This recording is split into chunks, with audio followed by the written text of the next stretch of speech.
자, 안녕하세요. 북서역 카페 여러분. 오늘은 저번 시간에 이어서 이제 노비 제도와 관련된 내용을 이제 풀어볼게요. 15년도에 나왔던 기출문제인데요. 그 기출문제지 그 8번 문제, 75페이지 8번 문제 한번 볼게요. 자, 요거는 이 조선시대 때 노비 제도와 관련된 내용이에요. 그래서 노비의 신분이 어떻게 이제 그 상속이 됐는가 이런 것들과 관련된 내용인데 우리나라 같은 경우에는 그 노비 제도의 특징 중에 하나가 중국과 달리 세전법이라는 게 있죠. 그러니까 이제 부모님의 신분이 자식들에게 그대로 전달되는 거야. 그래서 부모가 노비면 그 자식 또한 노비죠. 자, 이게 세전법을 기초로 해가지고 이 신분 제도의 어떤 변천 이런 것들을 이제 물어보고 있어요. 자, 이걸 이제 풀려면 이 노비 제도의 이제 세전법 관련된 내용, 예, 이런 것들 좀 알아야 되고 전반적으로 노비와 관련된 고려시대와 조선시대 노비 그 부분들을 한번 알아야 되기 때문에 기출 주제별 정리 내용을 한번 살펴보고 풀어볼게요. 자, 여기 보면 이제 그 노비와 관련된 내용을 이제 8편에서 한번 찾아보면 113페이지 한번 펴보세요. 자, 그 노비인데 노비는 천민 계급에 속하죠. 천민 계급에. 그래서 이 천민 중에 상당수가 그 노비예요. 물론 이제 그 안에 뭐 백정도 있고 무당도 있고 창기도 있고 등등도 있지만 이 노비가 상당히 많다. 자, 그러면 이 노비는 이제 소유주에 따라 이제 공노비하고 사노비도 나눠 볼 수 있는데요. 자, 공노비는 이제 역에 따라서 네, 역이라는 것은 이제 전 시간에 얘기했지만 노비는 천역을 짊어지고 있어요. 그래서 이제 천역에 따라서 이제 선상 노비와 낙곡 노비 이렇게 두 개 여기 있고 그 외에 이제 여긴 안 나와있지만 봉종 노비라는 게 있거든요. 자, 봉종 노비는 이제 선상 노비들 경제적으로 보충해 주는 노비야. 자, 그러면 내용을 보면 자, 선상 노비는 고조나 조선시대 때 각 간청에 사역을 시키기 위해서 지방에서 중앙으로 뽑아 올린 간노비거나 아니면 이제 지방 간청에서 일하는 그런 간노비들을 선상노비들이라고 하죠. 그래서 이들은 이제 생업을 포기하고 자기의 이제 주특기에 따라서 이제 그 서울에 가서 뭐 천역을 담당하거나 지방 간청에 가서 천역을 담당했던 노비들이 선상노비들이에요. 그래서 이제 예를 들어서 뭐 그 지방에 사는 기생들이 중앙에 와서 흥청 기생이 된다는 거나 운평이 된다는 거 이거 다 선상노비죠. 자, 그래서 이제 이런 것들이 선상노비고요. 그러면 선상노비들이 역을 담당할 동안 아까처럼 경제적으로 보조해 줄 수 있는 노비가 필요하죠. 이게 봉종노비예요. 예. 그다음 낙공노비라는 거는 이 선상노비가 매년 일정 기간 동안 그 소속 간서에 가서 무상으로 노역하는데 반해서 낙공노비는 이제 평상시에 밖에서 이제 따로 가옥을 이제 건영하면서 자기 집에 있으면서 농사를 지어요. 딴 일을 하거나 그래가지고 이제 매년마다 면포라든지 쌀이라든지 이런 신공을 바치는 노비들이 낙공노비예요. 그래서 이제 선상노비보다 낙공노비가 좀 생활이 편하죠. 그래서 이제 조선 후기 때 들어가면 이 선상 노비들이나 이런 사람들이 이제 점점 일을 안 하고 도망쳐 나가고 그래서 이제 선상 노비들이 낙공 노비가 되고요. 그 다음에 낙공 노비들도 이제 뭐 딴 데 도망가거나 그러면서 이 공노비 숫자들이 점점 줄어들게 돼요. 예. 자, 그 다음에 이제 산노비를 볼게요. 산노비는 그들의 주거 형태에 따라 이제 솔고노비하고 외고노비 이렇게 두 가지로 볼 수 있는데 자, 솔고노비는 주인과 같이 살고 농사 집안을 같이 하는 그 놀비를 말하죠. 그 주인의 호적에 예속돼 있고요. 예. 외고노비는 이제 주인과 떨어져 독립된 호를 구성을 해요. 그래서 이들은 이제 주인 부근의 집에 살 수도 있고 아니면 주인하고 동떨어져 살 수 있어. 그래서 주인이 뭐 전라도 살면 그 외고노비들 뭐 경기도, 환경도까지 살 수 있어요. 그래서 이들은 이제 일정한 신공을 바친다. 예, 그래서 1년마다. 그래서 이제 대개 보면 이제 수준은 소작인 정도의 비슷한 지위에 있고요. 그다음 외고노비 중에 이제 상당히 이제 돈을 또 모을 수 있는 사람들은 뭐냐면 자기 그 토지도 사고 심지어는 노비가 또 노비들 견우리 그 사서 이들을 또 부려먹는 그런 노비들이 있거든요. 예. 자, 그래서 이제 이런 산노비가 있고요. 그래서 산노비 같은 경우에는 매매, 증여, 상속의 재산 취급을 받죠. 그리고 이제 신분세습이 세전법이 돼갖고 부모님의 그 지가 그대로 자식들에게 가고요. 그 다음에 이제 신분 상속 가운데 이제 양청 교훈일 경우에는 나중에 좀 뒤에 언급하겠지만 일천 직천. 그러니까 한쪽이 노비면 그 자식 또한 다 노비예요. 자, 그리고 소유권은 누가 갖고 있냐? 출생한 노비는 어머니 쪽의 소유권을 갖고 있다. 예. 그래갖고 이제 이런 식으로 이제 기억을 좀 해주시면 될 것 같아요. 자, 그럼 노비의 처지 같은 경우에는 이제 자기 조상에 대해 제사도 지낼 수 있고 혼인과 재산 소유 및 토지의 독립 경력도 보장되고요. 특히 외고 노비 같은 경우에는 상당히 보장이 되죠. 그 다음에 이제 독자적 생활도 할 수 있고 결혼도 할 수 있고 노비에게 이제 함부로 죽이지 못해요. 노비들. 예. 물론 사적인 어떤 그 형벌은 가할 수 있지만 이 노비의 생명권까지는 박탈하지 않아요. 그 다음에 자식이 없는 노비의 재산은 주인에게 기속이 되고요. 요역이나 군역의 의무가 없다. 예. 다만 이제 요거는 원칙일 뿐이지 실질적으로는 노비들도 군역과 요역에 동원이 됐어요. 이거는 이제 뒤에 문제 풀면서 이제 같이 있는데 자 그러면 노비의 신분 보죠. 자 노비는 이제 아까 이제 일천 직천에 따라서 한쪽이 노비면 다른 쪽도 이제 그 아직 그 자식도 노비가 되죠. 자 그리고 노비 같은 경우에는 이제 노비끼리 결혼하죠. 동세곤이라고 하죠. 예, 때깔이 비슷한 사람끼리 결혼하는데 그렇지 못할 경우가 있어. 보통 양총교혼이라고 하는데 이게 원래 법적으로는 이제 뭐냐면 금지돼 있어요. 양인하고 천인이 혼을 해가지고 뭐 애를 낳는다. 예. 그렇지만 이건 법은 금지돼 있지만 실제에는 그런 경우가 비재하죠. 그럼 얘가 나오면 뭐 얘도 이제 어떻게든 신분 정해야 될 거 아니에요? 자, 그럴 경우에는 이 어떻게 이제 신분을 정하냐? 자, 기록에 보면 고려와 관련된 고려사 기록에 보면 이제 정종 때 천자수모법을 이제 했다. 그러니까 어머니 신분을 따왔다는 거죠. 참고로 여기 천자수모법 또는 노비종무법은 동일한 말이에요. 예. 그리고 이제 이게 두 가지 의미가 있는데요. 하나는 이제 소유권이 누구한테 넘어가냐. 이건 어머니 쪽으로 넘어간다라는 의미도 있고, 그다음 이쪽의 그 양적 교육의 경우에는 그 신분상 변화가 어디로 가냐. 이걸 또 물어보는 경우에는 어느 쪽으로. 그 어머니 쪽으로 이제 하거나 아니면 이제 어머니 쪽으로 간다는 거죠. 그래서 이제 소유권의 의미와 신분상의 변화 의미 이런 것들 두 가지 의미를 이제 동시에 갖고 있는데 그거는 그때마다 맥락을 보고 이제 파악을 해두시면 될 것 같아요. 자, 근데 고려 후기 때 이제 충녕왕 때 일천 직천이 있고요. 예, 그거 이제 충녕왕 때 이제 원나라에서 노비제도를 이제 그 개선해라. 그래서 너네들은 세전법이 있는데 세전법은 이건 별로 안 좋다. 그래갖고 세전법 폐지하고 노비의 신분 그 자식 때는 상속 물려주지 마라. 한 대에서만 끝내라. 근데 이 충녕을 비롯한 대신들이 반대를 했어요. 그래갖고 이제 원나라에 상소를 보냈는데 이 충녕의 상소 내용을 보면 우리나라 예전부터 그 당시 그 고려 왕건 때부터죠. 예, 고려 왕건 때부터 노비가 한쪽이라도 좀 어머니 쪽 아버지 쪽에 한쪽 피가 섞이면 다 노비로 이렇게 했다. 이런 식으로 해갖고 이제 그걸 반대를 하게 되죠. 그래서 결국에는 그 원나라가 이 노비제도 개혁을 요구를 철회하게 돼요. 그 원나라가 왜 노비제도를 요구했냐?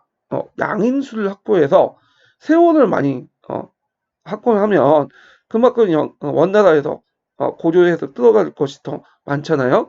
그래서 이제 그렇게 했던 거고. 그래서 이제 일단 충녕왕의 이제 상소 내용에서 볼 수 있듯이 일전직천이라는 말이 나오죠. 그래서 고려기 때는 조선 전기와 달리 한쪽이어도 어머니 쪽이든 그 당시 아버지 쪽이든 한쪽이든 그냥 노비면 다 노비다 이렇게 볼 수가 있고요. 태종 때 이제 잠깐 노비종목법을 이제 또 실시해요. 이 노비는 누구의 신분을 따르냐면 아버지의 신분을 따라요. 그래서 이거는 왜 이렇게 했냐면 노비가 이제 양천경에는 대개 어머니 쪽이 조선 종기 때는 어머니 쪽이 이제 그 노비고 아버지 쪽이 대개 보면 양인이죠. 양반. 예.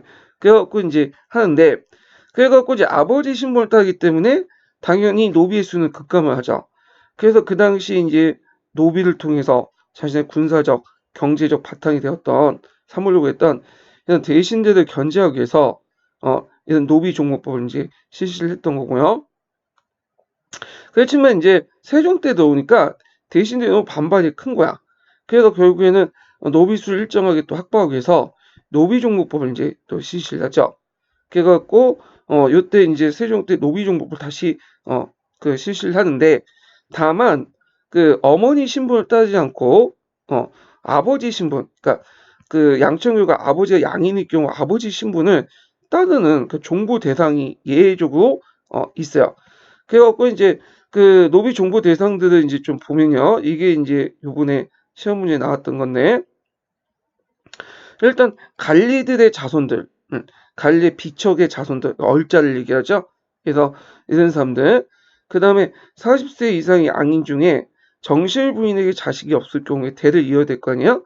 그래서 그럴 경우에는 노비의 소생의 아들들도 뭐냐면 양이나 시켜가지고 이렇게 대를 잇도록 했어요.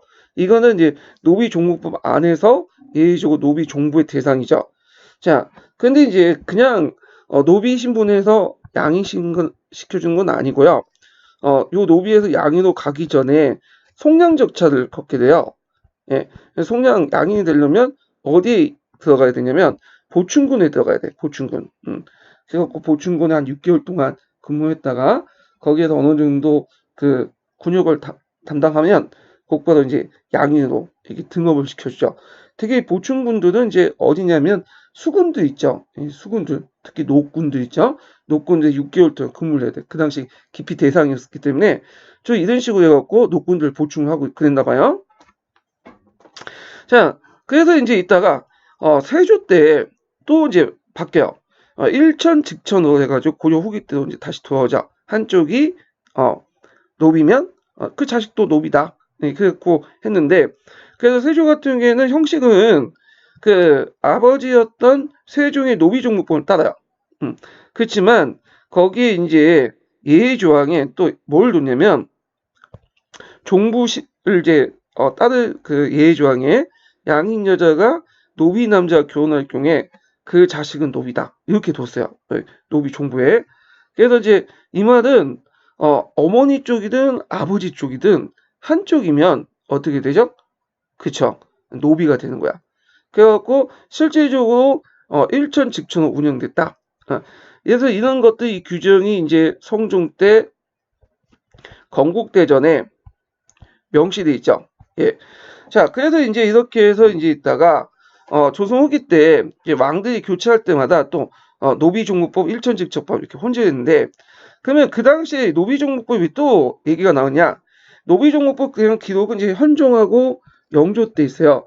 현종 때 잠깐 실시했다 폐지했다가 영조 때 또 실시해서 완전 확정짓는데 자, 그 당시에는 조선 전기와 달리 양인 여자하고 노비 남자가 결혼한 게 많았어요.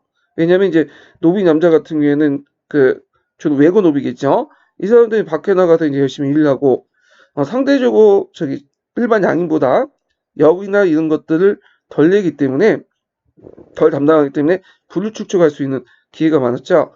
그래서 이제 가난한 양인 여자들과 그 결혼을 했는데 그럴 경우에 그 사이에서 태어난 자식들의 이제 신분은 어머니 신분을 따는 거야. 예. 이 어머니 신분을 따니까 당연히 양인이죠.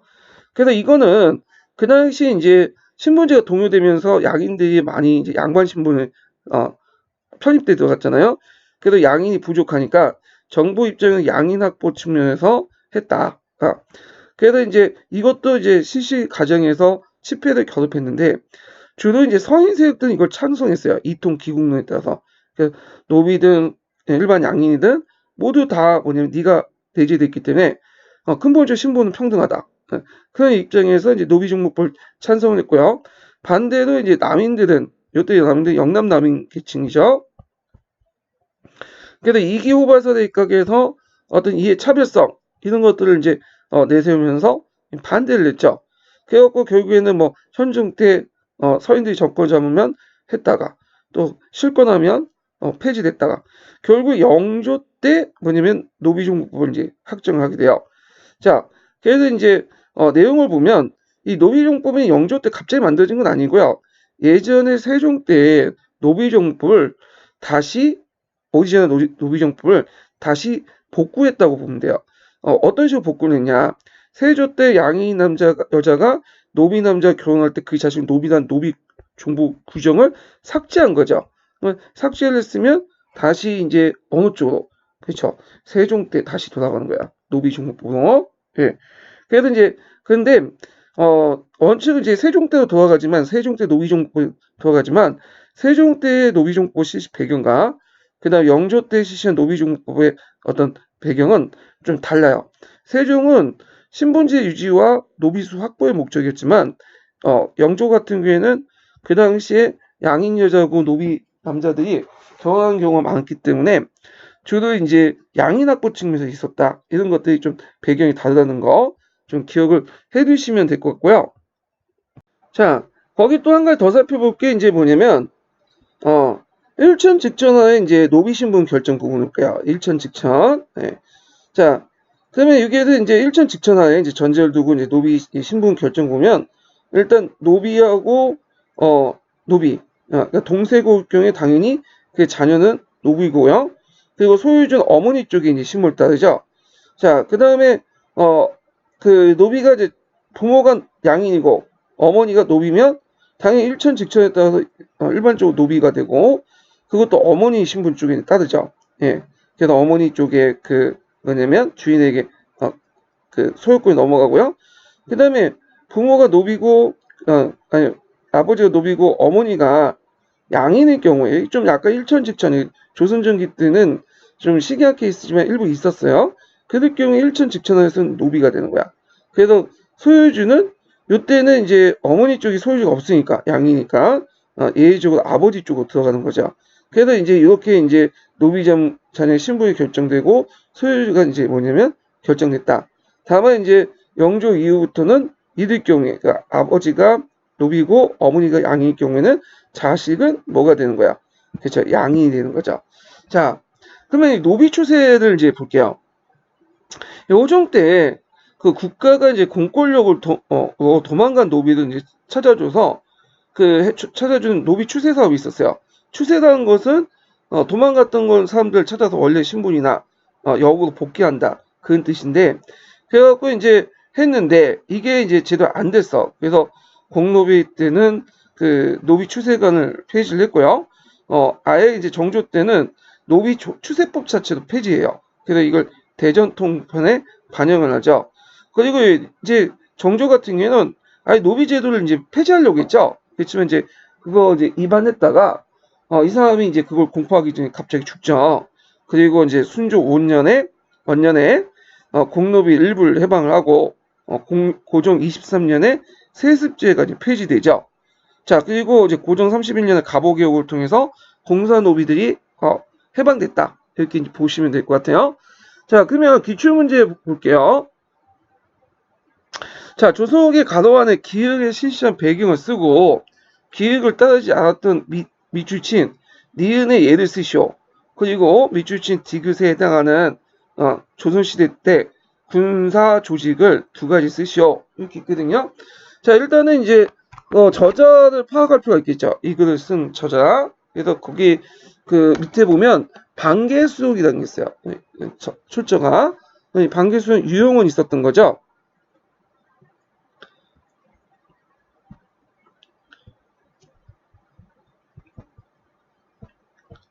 그래서 이제 이 유영호는 노비제도에 대해서 상당히 비판적이었어요.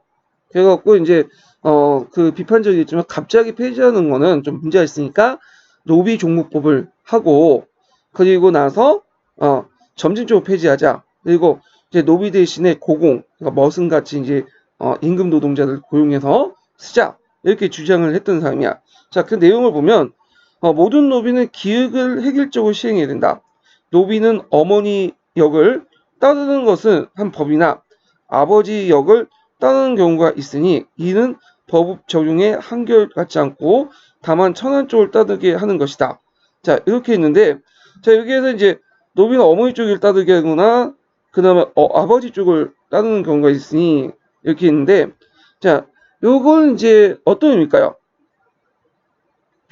요 뒤에 보면 다만 천한 쪽을 따르게 하는 것이다. 이렇게 했는데, 어머니 쪽이나 아버지 쪽이나 다 뭐예요? 천한 쪽을 따르니까 일천즉천이죠. 이것은 사람을 뭐라 천인이 되게 하는 거 나쁜 이들 중에 나쁜 거다. 그래서 이 사람은 종종 일천즉천을 반대했던 사람이죠. 그래서 이제 그 결론을 하면 기억에 들어갈 것은 뭐와 관련된 거냐면 노비종무법과 관련된 거예요. 네. 노비종무법. 그 이 유영호는 현종 때 사람이거든요. 예, 그래서 현종 때 노비종무법을 실시했다가 좀 이따 폐지되고 그래요. 그래갖고 이제 이 사람은 노비종무법을 적극적으로 지지했던 사람이야. 그래갖고 어머니하고 아버지 중에 어머니 식품 따르면 아버지가 노비일 경우에는 그리고 어머니가 양일 경우에는 어머니 쪽에 따라서 양이 되는 거죠. 자, 그래서 이제 있는데 그러면 요 기획 노비종무법이 실시한 배경 이렇게 쓰시오. 이게 단서가 다르죠. 조선 후기죠. 조선 전기가 아니라. 그럼 현종하고 영조 때 노비종무법이 실시한 배경은 신분제의 붕괴와 양위층의 감소 이렇게 쓰시면 돼요. 예, 양위층의 감소 이렇게 쓰시면 되고요. 자, 그다음 기획을 따르지 않았던 니은의 의를 쓰시오. 그러니까 이제 여기 보면 기획은 노비종무법이죠. 근데 니은의 그러니까 아버지 역을 따르는 경우가 아니라 노비종무법 안에서 뭘 하는 경우, 그렇죠? 종부를 이제 할 경우 이런 것들인데 이거는 이제 세종 때 그 관련된 내용을 쓰면 되죠.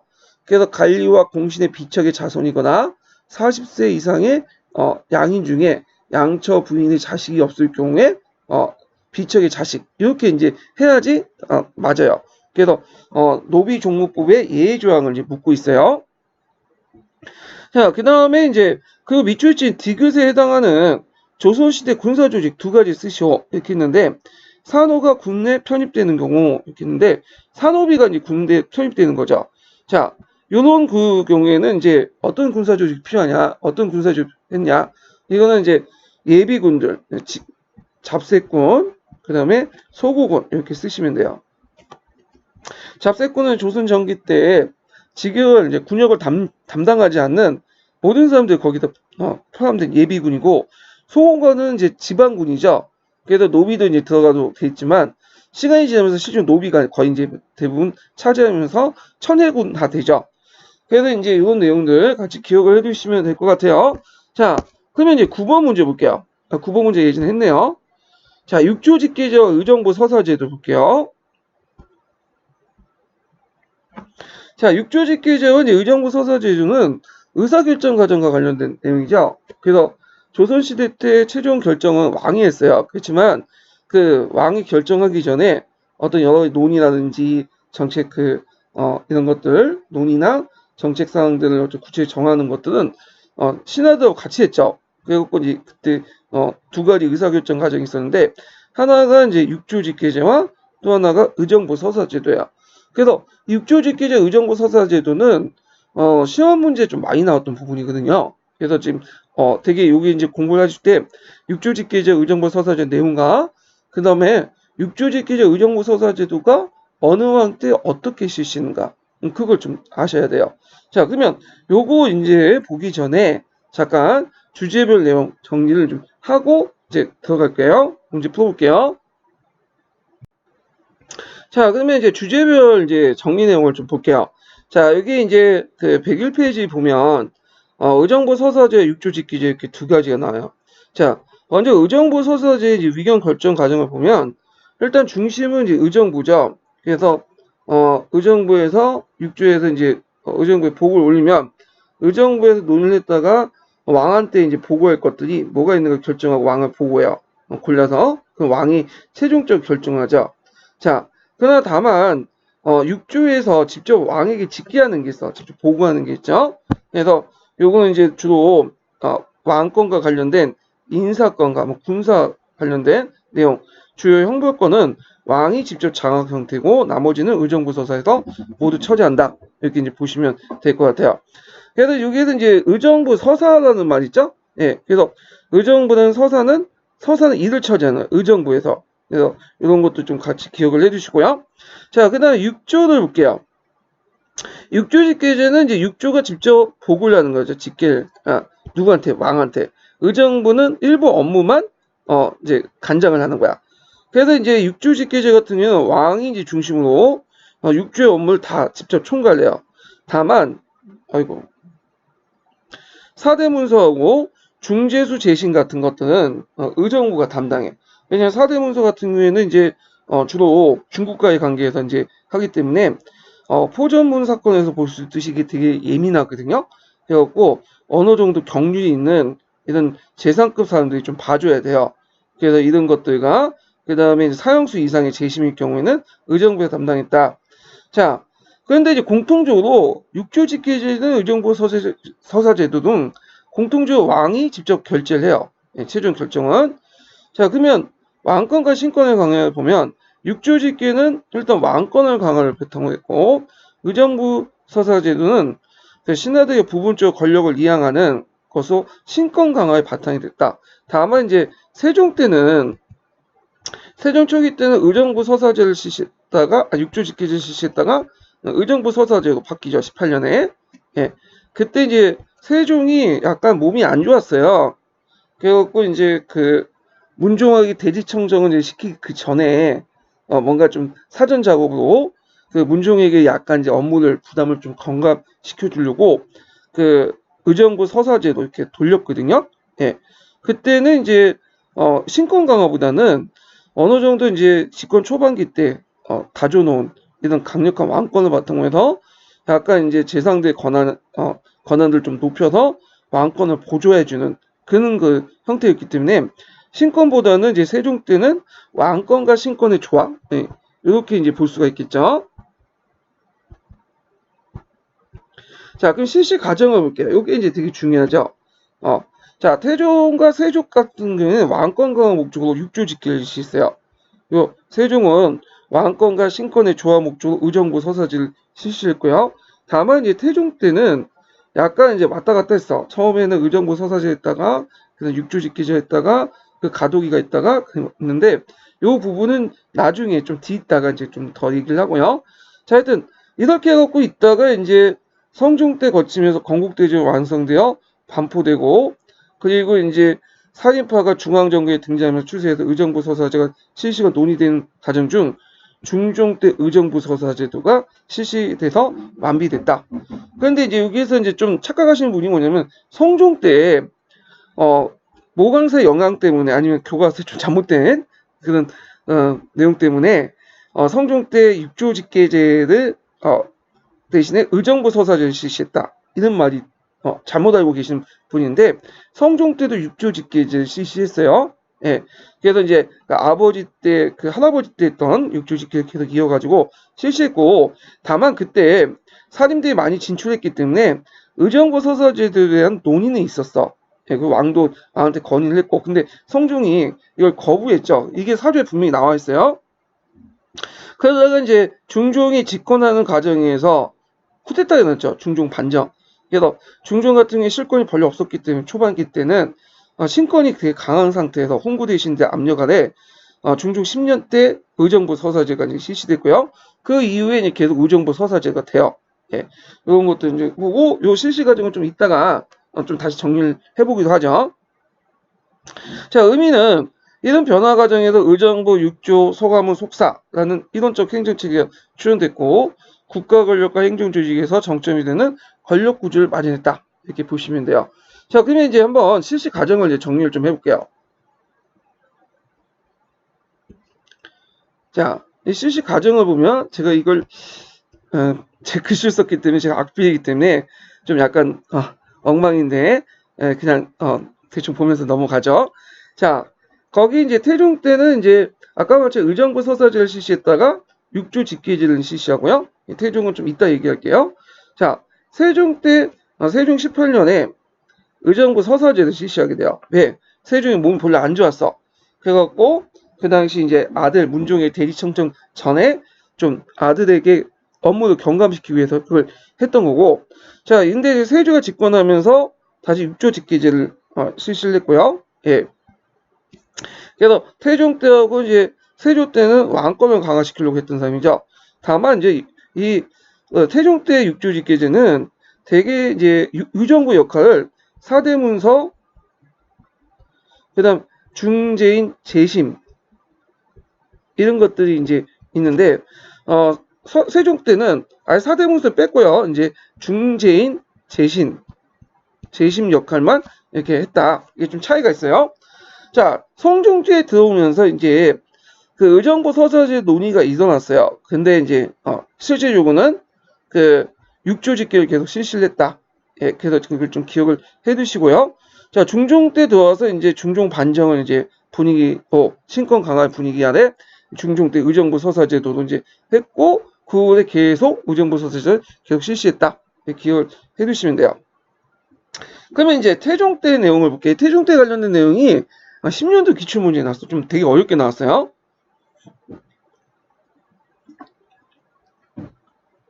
자, 거기 이제 그 전에 태조 때는 주로 이제 도평의사서 소수 이제 재신들 중심으로 정치를 했죠.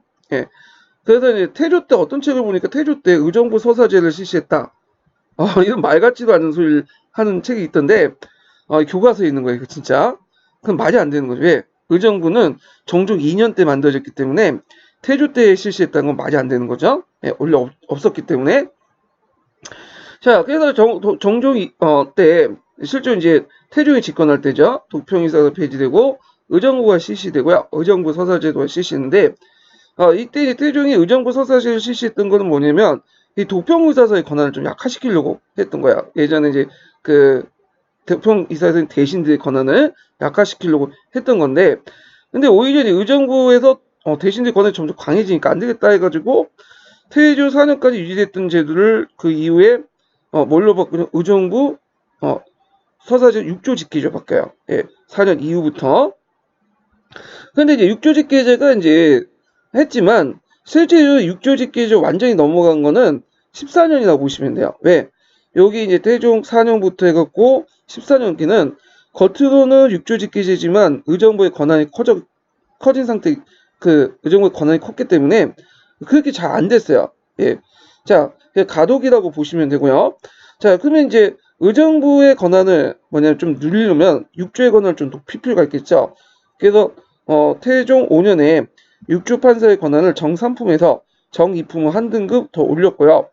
그 다음에 예전에 기출사료에 나왔던 게 8년 기사인데 태종 5년 때 이제 그 쭉 실시했지만 제대로 운영이 안 되니까 육부의 구체적인 업무를 결정을 해라. 그래서 이제 뭐냐면 이게 제도 이제 의정부가 이제 뭐냐면 너무 그 최종 결정권을 갖고 있기 때문에 육부의 내용을 제도 못해 육부 직계제가 제도 실시하지 못했다. 그러니까 구체적 업무를 결정하고 그들에게 육부의 권한을 줘야 된다. 자, 그런 식으로 상소 올렸지만 요때까지도 아직 의정부의 권한이 컸기 때문에 이 육조 직계제 원칙들을 실시하지 못했어요. 자, 그건 왜 그러냐면 일단은 그 의정부 단독의의가 있었고 육조 관리감독권이 있었어요. 의정부한테. 단독의의는 일종의 의결권이죠. 물론 최종 결정은 왕이 하지만 거기에 정책을 논의하는 과정에서 이제 직접 의정부하고 이제 논의하고 이렇게 결정하는 그 의결권을 의정부만 갖고 있었어요. 예. 자, 그래서 이제 의정부가 실질적으로 이제 상속 결정권을 갖고 있었기 때문에 육부의 구체적 업무를 결정하는 그 상소들은 안 됐다. 상소 올림에도 불구하고 그래서 이제 완벽하게 의정부 서사제도를 뭐냐면 확보하지 못했다 이렇게 기억을 해두시면 되고요. 그래서 명실상부하게 육조 직계제도 이제 자리가 잡힌 것은 태종 14년 때 일이죠. 자, 그래서 이제 이때 병권을 이제 단일화시키고 의정부를 제외한 채 병주에 이제 기속을 시키죠. 그 다음에 이제 태종이 많은 이제 숙청을 했잖아요. 그래서 정치색을 제거하고 그 다음에 종전에 의정부가 육조 관리 감독권을 있는 걸 박탈하고요. 그 의정부만 의결권을 갖고 있는 의정부 단독의회를 폐지하고 의정부 외에도 육부의, 대관의, 육부와 대관의 정책을 참여할 수 있도록 결정하는 논의하는데 참여할 수 있도록 했어요. 그래도 이제 이때부터는 육조직계제가 쭉 실시했다 이렇게 보시면 돼요.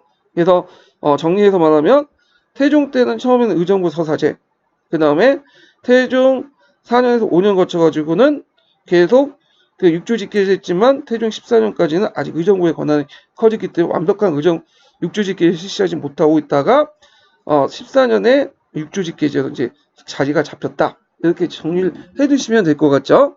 자, 그러면 이제 관련된 이제 기출 문제를 풀어볼게요.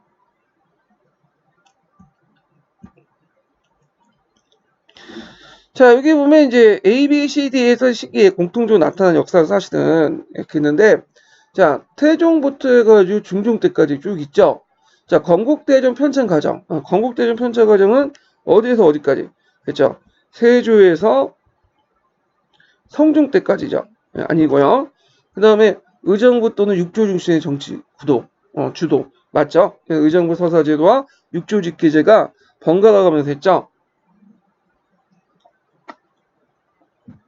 자, 경영의 집회에 통한 경영 정치의 발달. 이거는 이제 세조 때 폐지되고요. 그다음 뭐 연산군 때 폐지되고, 그다음에 뭐 성종 때 또 부활되고, 뭐 등등 이렇게 해서 왔다 갔다 하죠. 이 중간에 세조 때 폐지, 연산군 때 부활, 아니 성종 때 부활, 연산군 때 부활, 연산군 폐지, 중종 때 부활, 세조 폐지, 연산군 성조 때 부활, 연산군 폐지, 중종 때 부활. 그러니까 이제 요거는 어디까지만 해당해요? 그렇죠. 세조부터 해갖고 이제 쭉 그 중종 때까지만 해당하고, 사관원 독립과 홍문관의 언론 기관화 등 언간의 제도적 기반 확립. 이거는 이제 성종 이후부터예요. 성종 이후. 예. 그러니까 이제 여기 때부터 이제 쭉 보시면 되겠죠. 예. 그래서 이제 있고, 그래서 답이 2번이 되겠죠. 다 포함되는 거니까. 자, 그 다음에 이제 군신과 조화를 이룬 거. 그래서 이제 군과 군주권과 신권이 같이 이제 뭐냐면 조화를 이루는 유교 정치 기반을 했던 거는 언제 때냐? 의정부 서사제도인데, 자, 의정부 서사제도는 세종 때하고 언제 때죠? 중종 때죠. 근데 이제 아까 얘기한 것처럼 그 중종 같은 경우에는 이제 중종 반정을 통해 집권을 했기 때문에 이제 별로 힘이 없었어요. 그래서 신권 중심의 어떤 의정부 서사제를 한 거고, 그 군신 간의 조화를 위해서 했던 건 세조 때죠. 그래서 답이 2번이 되죠. 2번. 자, 그 다음에 이제 보기에도 조선시대 의정부 서사제가 중요시 여기는 거 이렇게 보는데, 자, 일단 의정부 서사제가 중요시 여긴 거는 언제 때일까요? 세종 때하고 그 다음에 중종 때죠. 그래서 답이 니은과 니은이가 3번이고, 태종과 이제 세조 때는 각각 뭐죠? 육조 직계제죠. 태종 때는 처음에 의정부 서사제였다가 육조 직계에 넘어가게 된 거예요. 자, 그래서 답이 이제 3번이 되죠. 자, 그 다음에 이제 4번 문제 볼게요. 다음에 비추친 가를 쓰고 이러한 행정체제의 시행 목적과 가정을 쓰시오 이렇게 했거든요. 자, 중국 주나라 상공과 육경제도에 유대되어 조선 초기에 새로운 정치체제가 마련되었다. 그런데 그 정치체제 운영에 둘러싸고 군주와 신료 사이에 주도권 다툼이 벌어지면서 대조적인 두 가지 방식 행정체계가 나타나죠. 이게 이제 의정부 서사제도와 육조직계제인데, 자, 일단 의정부 서사제도 목적은 왕권과 신권의 조합, 세종을 기준으로 쓰시면 되고, 자, 육조직계제의 목적은 왕권 강화 이렇게 보는데, 자, 근데 여기에서 이제 좀 예민한 게 중의적으로 해석될 수 있는 부분이 있어요. 목적까지 썼는데, 자, 여기 가정이죠, 가정. 이 가정을 뭐라고 쓸까요? 왜냐면 가정을 집행 가정도 볼 수가 있고요. 두 제조에 언제 실시했는가, 이런 것도 볼 수가 있겠죠. 두 가지 해석할 수 있어. 그래서 이제 요거는 좀 답이 예매한데, 일단 그 앞에 있는 거나 D도 이제 볼 때 제 생각은 그 의사 집행 가정 내용을 쓰는 것보다는 언제 실시했는가, 그걸 이제 답으로 한 것 같아요. 제 생각에는. 일단은 이제 내용 측면에서 이제 예상 답안을 근거를 달고 그랬지만, 제 생각 가정은 실시 가정으로 해석되는 경우도 상당히 많기 때문에, 그렇게 전후 앞뒤 문제 기출 추세를 볼 때, 그래가지고 저는 이제 만약에 내용이면 뭐 왕이 권력의 정점에 서서 육조의 업무를 직접 총괄했다. 그 다음에 의정부 서사 결정 과정은 의정부 정승들에게 정책 논의와 결정권을 하고, 왕이 최종적으로 이제 뭐 인사, 군사, 주요 형법권을 행사했다. 뭐 이렇게 써도 되고요. 근데 제 생각에는 이제 실시 과정 언제 어떻게 실시했냐 그걸 따지면 뭐 태종 때는 의정부 서사제도 6조 직계제, 세종 때는 의정부 서사제도, 세조 때는 6조 직계제, 중종 때는 의정부 서사제도 이렇게 이제 쓰시면 될 것 같아요. 예, 이게 좀 약간 답이 과정 부분이 좀 예민하죠. 자, 5번을 볼게요. 5번. 예, 5번은 다음 건의를 받아들여 시행했던 정책을 옳은 것은 10년도 문제죠. 10년도 문제가 마에 10년도에 되게 어려웠어요. 예. 왜 이렇게 어렵게 나오는지 몰랐는데 아마 그때 이제 티오가 적어가지고 어떤 떨어뜨리려고 이렇게 문제를 낸 것 같아요. 자, 일단은 이제 태종실록 부분이에요. 태종실록 부분인데 아유, 한문사조가 되게 어렵죠. 그러면 일단은 우리가 이제 태종실록인데 그 시기를 이제 단서를 둔 거죠. 태종 8년 때. 태종 8년 때는 이미 이제 태종 5년 이후부터는 뭘 실시했다? 육조 직계제. 그래서 육조 직계제를 실시를 했지만 그 중에 또 잘 실시하지 않았다고 했죠. 의정부의 권한이 커가지고. 그래서 이제 요걸 이제 그 문제점을 지적하면서 이런 문제점을 지적하면서 그 당시 상소를 올린 내용을 적어 놓은 거야. 그래갖고 상소 내용을 이제 분석을 해서 뭐 답을 찾으라고 하는데 태종 8년에 자정승이었던 성승이 올린 내용인데 이런 것은 이제 뭐 태종 5조 때 억문을 6조에 나눠 기속시키고 의정부가 정책 결정을 하게 했는데 제대로 되지 못하니까 다시 이제 상소 올려서 상소 올려서 6조의 구체적 업무를 부담하고 의정부가 최종 결정을만 하도록 이렇게 상소를 올렸던 거죠. 자, 그러면 이제 그 내용을 보면요. 다음 건의를 받아들여 시행한 정책을 오는 것은 그러니까 8년 이후부터의 내용을 찾으시면 되겠죠. 자, 간제를 개혁해서 6조를 정상품 아문에서 정의품 아문을 습격했다. 이거는 언제 때냐면 태조 때요. 태조 5년 때죠. 그 전의 일이죠. 예. 그래서 이제 아니고요. 그 다음에 두 번째는 주대를 운영 원리로 해서 재상 중심의 국정을 이끌었다. 자, 요 주대를 강조했던 사람은 누구냐면 그 유명한 정도전이죠. 정도전 총대전에서 이제 주대를 이제 바탕으로 그걸 했고, 그래서 이 사람은 이제 재상 중심의 어떤 국정 운영, 재상 중심의 국정 운영을 강조하는데 이 당시에 이제 이방원인 태종은 왕권 중심을 강조했죠. 그러니까 전혀 안 맞아. 그 전에 있었던 거고. 자, 3번 의정부는 정책 의결권을 가지고 행정적 서무는 6조로 넘기도록 했다. 예, 이건 맞죠. 예, 왜? 한번 사조에 있잖아. 자, 그렇지만 의정부의 정책 의결권을 가지고 행정적 서무 6조 넘겼지만 이게 안 됐어. 예, 왜 안 됐을까요? 자, 일단은 정책 의결권만 갖는다는 게 되게 중요하죠. 이게 의의권을 갖는다는 거죠. 의의권. 그래서 의정부만이 단독 의의를 할 수 있다. 그러면 다른 뭐 6조나 그 다음에 뭐 대관이나 이런 사람들은 정책에 결정하는 참여를 못해요. 최종적으로. 그러니까 이게 문제가 됐던 거죠. 그래서 이제 이것을 개선하기 위해서 14년에 의정부 단독 의의권을 폐지하고 의정부뿐만 아니라 6조 그 다음에 또 대관 이런 이제 의의권을 줬죠. 그리고 이제 의정부가 또 뭐도 갖고 있어요. 이 당시에 그렇죠. 6조로 관리 감독할 수 있는 권한도 갖고 있어.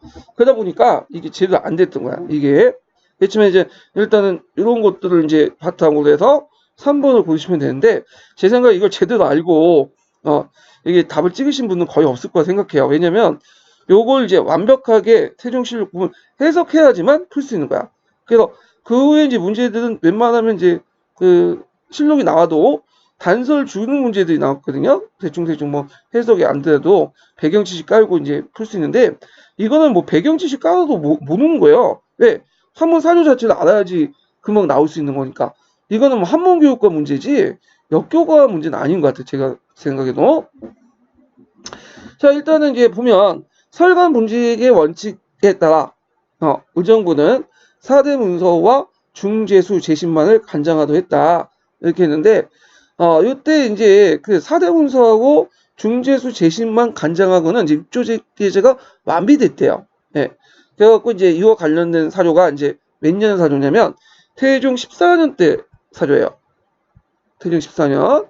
그래서 이거는 이제 그 뒤에 한참 뒤에 있는 거죠. 시기적으로 볼 때는. 예. 그러니까 이제 이렇게 보시면 되고 그다음 문화볼 폐지와 그 제신들만을 의정부에 기속시켜 독립간부로 만들겠다.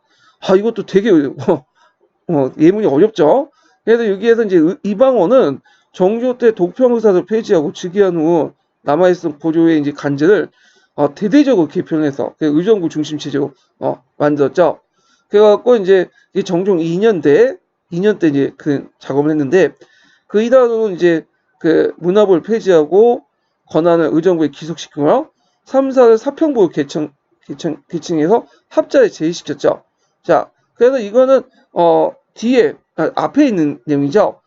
그래서 이제 요거는 정종 2년 때 엄밀히 말하면 이제 유년칭호법은 태종이 즉위할 때 직후죠. 그래서 그 전에 있었던 거죠. 자, 그래서 답이 3번이다 이렇게 보시면 될 것 같아요. 자, 이런 문제 막 멘탈 흔들리시면 안 돼요. 이런 것들은 그냥 틀리라고 낸 거고 실제 그걸 제대로 알고 뭐냐면 맞힌 분도 없고요. 맞췄다고 해서 꼭 합격을 보장받는 문제는 아니에요. 이런 문제는. 그렇지만 다음에 이런 문제 유형이 나올 때는 비슷한 것들이 나올 때는 꼭 암기를 해두시고 인지를 해두셔야 돼요. 그래서 이 기출문제 분석을 하는 거예요. 자, 그래서 다음에 이런 문제 나오면 이제 더 이상 틀리면 안 되죠. 왜? 남들 다 알고 있으니까 기출 분석을 통해서 그냥 주는 문제인데 그 틀리면 이제 안전히 합격권을 얻어지게 된 거예요. 자, 그래서 이제 이렇게 있고요. 그 다음에 문제를 풀어볼게요. 자, 요거는 이제 조선시대 때 그 교육제도 가구와 관련된 내용이에요. 그래서 요거는 이제 관련된 부분을 한번 기출 주제부를 정리해보고 문제 풀어보기도 하죠. 자, 조선시대 과거제도는 고려시대 과거제도보다 그렇게 많이 안 나와요. 그렇지만 이제 예전에 나왔기 때문에 한번 이제 파악할 필요는 있어요. 자, 그 조선시대 과거의 특징을 보면 이때 특징이라는 것은 뭐하고 비교해 보셔야 돼요. 그렇죠. 고려시대 이제 과거제도를 염두에 두고 조선시대 과거제도의 어떤 것들의 특징들 이걸 이제 물어보는 거죠. 관리 유명한데 능력과 시험을 중시하겠다. 예, 되게 중요하죠.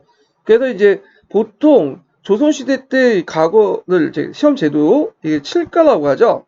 예, 칠과에는 이제 우리가 알고 있는 문과, 무과, 작과 이런 것도 있고 그냥 은양가, 은양가 이과, 그 다음에 이제 음서도 있어요. 근데 어떤 식으로 이제 시험을 받든 간에 시험을 봐야 돼. 심지어는 음서라든지 추천제도라도 시험을 꼭 봐야 돼요.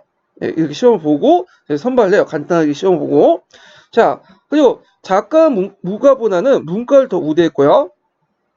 그 다음에 부정기 시험 별시의 수가 식년시의 수보다 많아요. 예, 이게 이제 세조 이후부터 상당히 많은데 식년시는 3년마다 한 번씩 낸 거죠.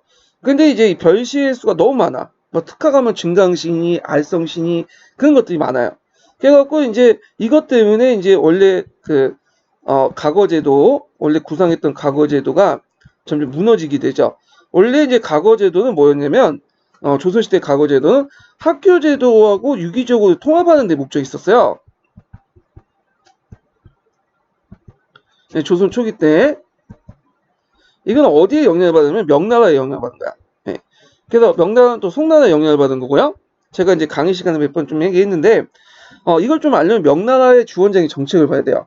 명나라는 그 주원장은 100년 동안에 이제 원나라 지배에 벗어나서 한족 중심주의 정책을 내세웠죠. 그래서 원나라의 이런 것을 깔끔하게 씻고 예전으로 돌아가자는 복구주의를 내세요. 그때 이제 많은 제도와 이런 것들 관제들을 송나라로 이렇게 돌아가거든요. 송나라를 이제 복구의 대상으로 여긴 거야. 그 중에 과거제도는 송나라 일반적인 과거제도가 아니라 왕왕석의 어떤 과거제도, 왕왕석이 했던 그 당시 이제 그 개혁 정치죠. 개혁 정치, 태학 3사법 여기에 받쳐서 하려고 했어요. 태학 3사법은 나중에 중국사 할 때 이제 좀 더 얘기할 텐데 이거는 이제 학교제도하고 과거제도를 일치시키려고 했죠. 학교제도 관리 임용제도를 그래서 학교를 이제 어느 정도 다니면 태학을 다니면 등급에 따라 등업이 되고 경영에 조업시켜가지고 그들이 벗을 주는 그런 제도인데 자 이걸 이제 바탕으로 해갖고 학교제도하고 과거제를 일치시켜서 꼭 학교에 나와야지 부주현 같은 관학을 졸업해야지만 이런 그 생원을 자리를 주고 이 생원이 과거 시험을 보도록 하겠죠. 그러니까 학교에 안 나오면 관학에 안 들어가면 어떻게 돼요? 그렇죠. 과거 시험 못 봐. 뭐 자기가 가닥 안 들어가고 저 사립학교였던 서원이나 이런 데 들어가서 공부한다. 그럼 안 줘. 네. 자, 이런 식으로 이제 했는데 이게 이제 조선 초기 때 영향을 줘요. 그래서 조선의 과거제도, 학교제도를 이제 뭐냐 명나라를 모델로 해서 하자.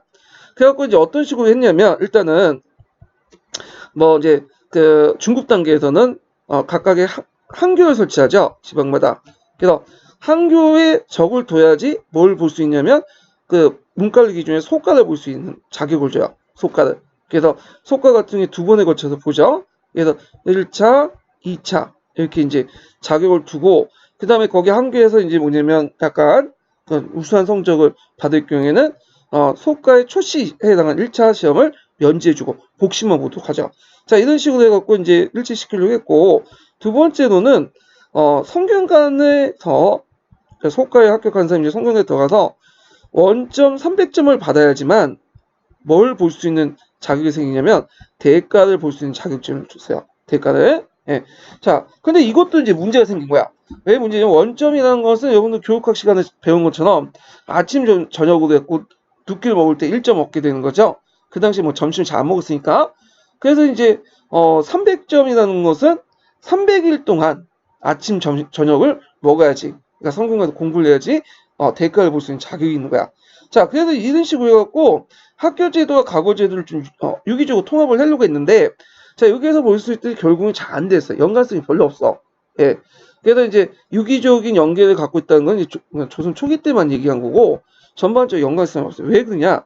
일단 두 가지가 있는데요. 이거는 뿌셈에 나와 있죠. 신뿌셈에 나와 있고 국본에도 나와 있는데, 첫 번째는 신분지 사회 때문에 그래요. 양반 중시의 신분지 사회에서 양반들이 한교에서 공부를 안 해요. 왜 안 하냐? 얘네들이 이제 갔더니 거기 보니 서민들도 많거든.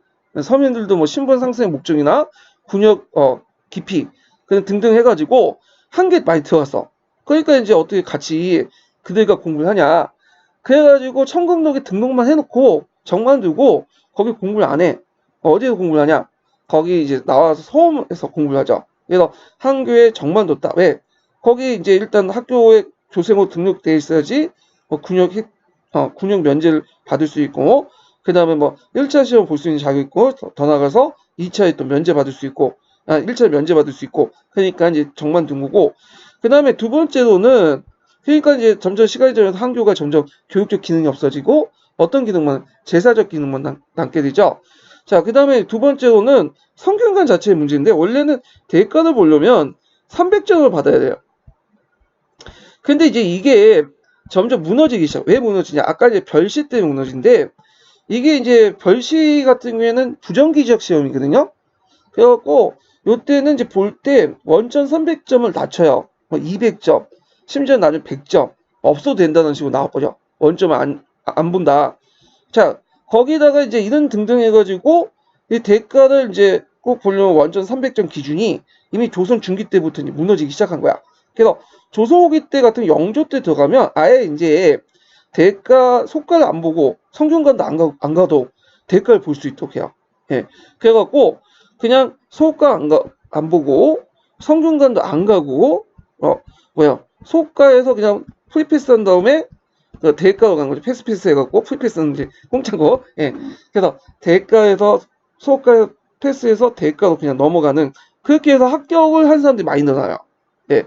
그러면 이제 소가는 의미가 없다 이렇게 얘기할 수 있지만 그래도 나중에 조선 후기 때는 소가는 의미 있었어요. 왜? 대가에 합격할 자신이 없는 사람들이 소가 정도는 합격해도 대가에 가서 뭐 와서 합격해서 뭐 벗을 할 의도가 없거나 대가에 합격할 자신이 없는 사람이 소가에 가서 여기만 좀 합격해도 양반 지위를 유지할 수 있기 때문에 그래서 적어도 이제 그 항총사에서 양반으로 지위를 받으려면 소가는 합격을 했어야 됐거든요. 그래서 신분을 어떤 유지하기 위한 시험으로 이제 본 거지 뭐 대가 보기에서 소가를 보는 건 아니었어요. 그 당시 조선 후기는. 자, 이런 식으로 해가지고 이제 뭐냐면 학교제도와 유기적 통합하는 조선 초기 때 계획이 무너졌다. 이렇게 좀 기억을 해 두시면 돼요. 그러면 시험은 이제 보통 그 문과가 되게 중요시이죠. 문과를 대과라고 또 하는데 자, 크게 이제 여기 보시면 알겠지만 소과하고 문과는 대과로 나눠요. 문과 소과와 대과로. 예.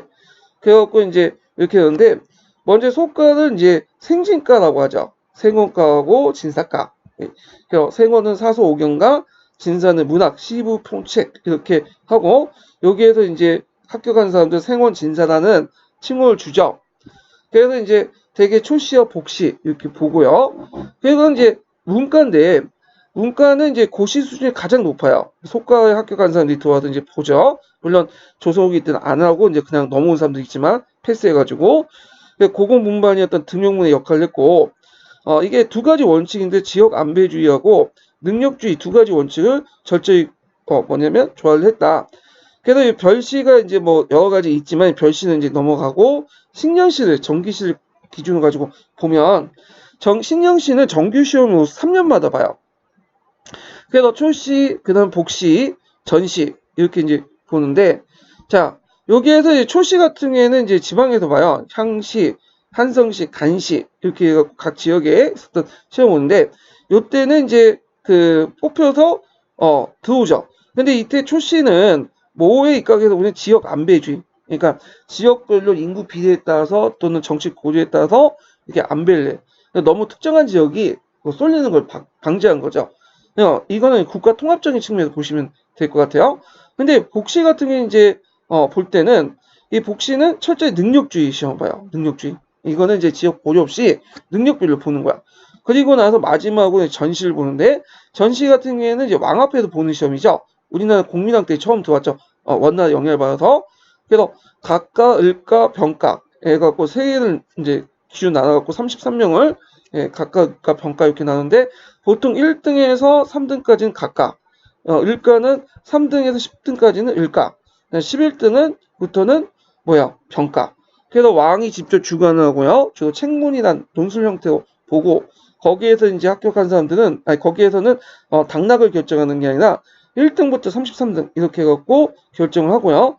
그래서 이제 1등으로 합격하는 사람을 장원급제라고 하죠.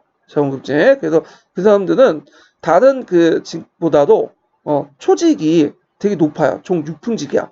그래서 각과 같은 경우는 정 7품직, 을과는 정 8품직. 그런데 상당히 초직이 높은 이렇게 직위로 줘요. 그러니까 초직이랑은 처음 간직이. 자, 그 다음에 이제 별시 같은 게 뭐 증강시, 알성시, 뭐 정시 등등도 있는데 이 별시 같은 경우에는 주 지방 사람들은 좀 불리하죠. 왜냐면 그때 당시에는 이제 그 통신이나 정보 이런 것들이 발달하지 못했기 때문에 주로 서울에 있는 사람들이 그 정보를 얻고 보는 거예요. 자, 그래서 이런 내용들 좀 기억을 해두시면 되고요. 자, 뒤에 넘어가서 무과를 볼게요. 자, 무과는 소과, 대과 구분이 없죠. 그래서 한 번만 이제 보는데 한 번이라는 거는 이제 소과, 대과 없이 한 코스만 이렇게 쫙 보는 거죠. 그래서 초시, 복시, 전시 이렇게 보고 그 다음에 이제 이 무과 같은 경우에는 조성호기 때 상당히 많이 뽑아요. 그래갖고 10,000명을 뽑는데 만과 이렇게 하면서 무과의 권위가 하락됐죠. 주로 이제 이 무과 같은 경우 변경방의 필요성이나 재정적 이유로 돈을 주고 이제 합격시키는 등 그렇게 갖고 이제 신분 상승을 또 많이 이용했고 그래서 이 무과는 문무양반제도에 크게 확립에 크게 기여했다 이렇게 보시면 되고 작가는 이제 기술관을 선발하는 거죠. 그래서 과목 보면 역과 통역관이죠. 의과, 은양과, 율과. 예. 그래갖고 이제 작가를 본다 이렇게 좀 기억을 해두시면 되고요. 그 다음에 이제 특징은 전시가 없고 초시만 복시만 보고요. 해당 간청의 제조와 예조 당상이 주관해서 실시했다. 그래서 이제 해당 간청에서 이제 본다는 걸 좀 기억을 해두시고 그리고 여기에서 작가교육, 잡학교육은 중앙에선 해당 간청, 지방에선 해당 지방 군현들이 봐요. 주로 이제 어디에서 응시는 중인들이 응시하죠. 이 중인들은 관례적으로 여러 가지 이유 때문에 그런 문과 시험 못 보고 작가를 봐요. 특히 이제 중인 같은 경우에는 예전부터 계속 그 집안에서 그걸 했기 때문에 또 집안 분위기라든지 그런 것들 때문에 또 쉽게 거기에 응시를 하고요. 그리고 감독관, 관리 감독관도 다 그 자기가 아는 사람들이야. 그러다 보니까 쉽게 해갖고 패스해서 가고 통과를 해서 합격을 할 수 있죠. 그래서 이제 이들은 작가의 응시하고 세습사는 기술직에 종사를 했다. 이렇게 기억을 해두시면 되고요. 예전에 어떤 시험이 문제 나왔냐면 작가 관련된 문제가 나왔어요. 그래서 그 중에 이제 좀 어려운 게 이제 그 나중에 지문을 풀어보시면 알겠지만 작가 중에 이제 역가와 이제 기타 작가가 있는데 역가를 좀 더 중요시하겠어요. 그래서 여기도 1등부터 해서 3등까지 해서 할 때 들어가는 이제 등급이 달라. 초직이 달라요. 그래서 처음에 받은 1등직은 종 7품을 받아요. 근데 이제 기타 작가는 종 8품을 받고요. 그 다음에 2등은 종 8품, 그 다음 3등 이하는 뭐 종 9품 이렇게 받는 거죠. 그러니까 이제 초임직이 종직이죠, 종직. 참고로 문과 같은 경우에는 장원을 제외하고는 되게 각과, 을과, 병과는 정품직이야. 그래서 정 7품, 뭐 정 8품, 정 9품직. 그런 것도 있고, 무과는 좀 한 단계 좀 낮죠. 그래서 각과는 이제 뭐냐면 종 7품, 을과는 종 8품, 그다음 병과는 종 9품. 이런 식으로 받죠.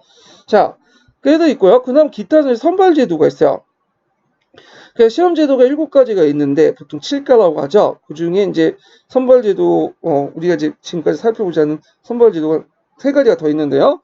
하나가 청거는 뭐냐면 고관 추천이나 간단한 시험을 간직에 적용을 해요.